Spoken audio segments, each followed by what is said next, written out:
Got blackout intoxicated on a work trip. I'm not sure if I was assaulted. I received a text from the guy that morning to ask how I was feeling, and to then say we probably shouldn't have done what we did right outside the club where our colleagues were. My heart dropped because I didn't remember anything, and having never really been drinking, I've never flirted with someone, let alone worse, on a night out with friends. I embarrassingly asked around that day if anyone had seen me or knew what happened, and ended up having to find out from the guy that we were aggressively making out outside the club in a very touchy and publicly inappropriate way, and proceeded to do that all the way back to the hotel.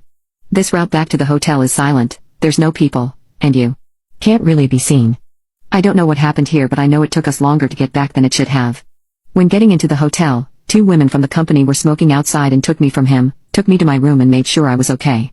They told me the next day they didn't trust him, and I wasn't sure what this meant because everyone seemed to really like this guy. The trip ended, so I assumed I had just been getting out of my comfort zone, and was embarrassed to have done this in proximity to my colleagues. I told my home friends, and they were proud of me to have finally caught up with them, and I just told them I was very intoxicated. A few months ago, I saw him for the first time since at another work event. He stayed around me most of the night, and at the end, when people had started to filter, he tried to kiss me. I said I was now dating someone, but he wouldn't stop and I was confused. When we were back at the hotel, he made an excuse to go to my room and he tried to do more at that stage. I started to rethink after this, given that I've never got with someone on a night out and still don't have the desire to. I would never ever do something like this around my work or colleagues. I don't think the guy was being malicious, and at one point it seemed he wanted to see me outside of work, though after the most previous time I saw him I figured this was for intimacy. I was also still able to stand up straight, so I could completely understand him not knowing I had almost no consciousness whatsoever. I'm not blaming him for not knowing what I would or wouldn't have done whilst intoxicated.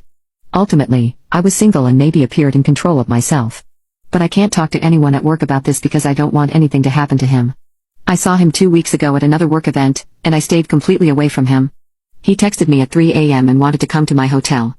When I declined, he said he wanted to pay for my Uber to his hotel.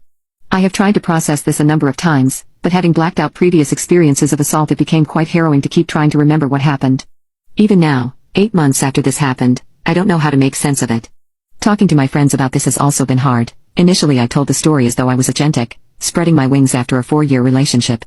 I think this was a way for me to deal with the uncertainty of what really happened to me that night.